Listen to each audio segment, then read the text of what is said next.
Merhabalar, sevginin sofrasına hoş geldiniz.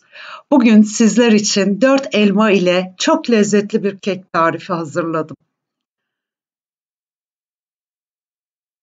Öncelikle elmaları soyun ve çekirdeklerini çıkarın. Lütfen yorum ve beğeni bırakmayı unutmayın.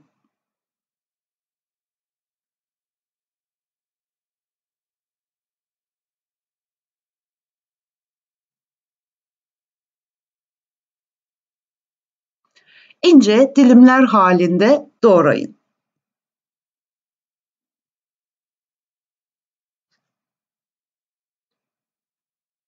Yarım limonun suyunu elmaların üzerine sıkın ve karıştırın.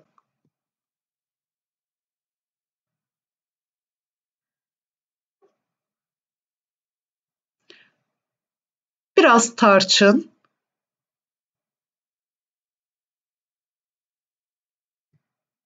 2 yemek kaşığı toz şeker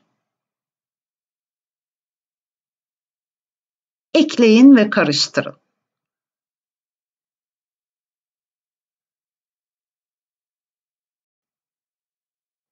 Oda sıcaklığında 200 gram tereyağı, 200 gram şeker, 200 mililitrelik bardakla 1 bardak artı 1 yemek kaşığı, 1 paket vanilya, çok az tuz.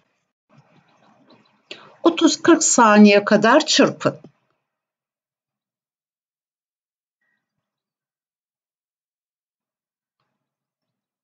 Ardından 4 yumurta ekleyin.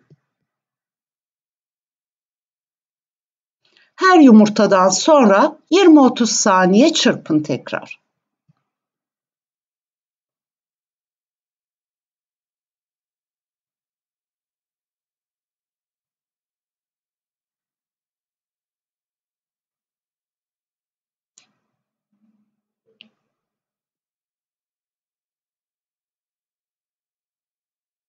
Dördüncü yumurtayı ekledikten sonra 2 dakika daha çırpın.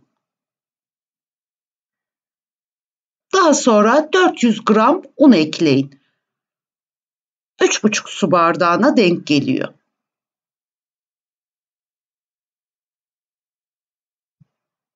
Bir buçuk dakika kadar çırpalım.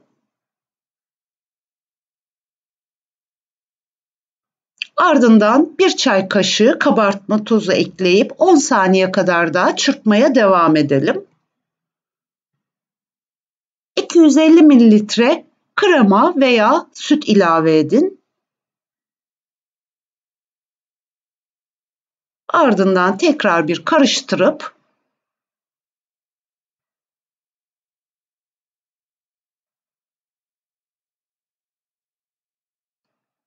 fırın pişirme kağıdı yaymış olduğunuz fırın tepsisine kek hamurunu yayın. Lütfen yorum ve beğeni bırakmayı unutmayın.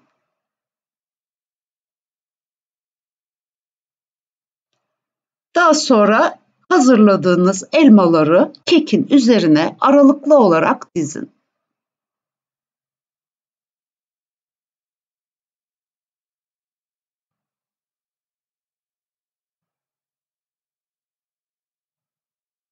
İki yemek kaşığı kadar çekilmiş cevizi veya bademi kek hamurunun elmaların üzerine serpin. 2 yemek kaşığı kadar da kuru üzümü aralara serpiştirin ve önceden ısıtılmış 180 derece fırında altın sarısı oluncaya kadar pişirin. Bir kürdan kontrolü yapabilirsiniz 30 dakika sonra. Eğer piştiyse fırından çıkarabilirsiniz. Evet, bu üzümlü ve elmalı kek hazırlamak işte bu kadar hızlı ve kolay.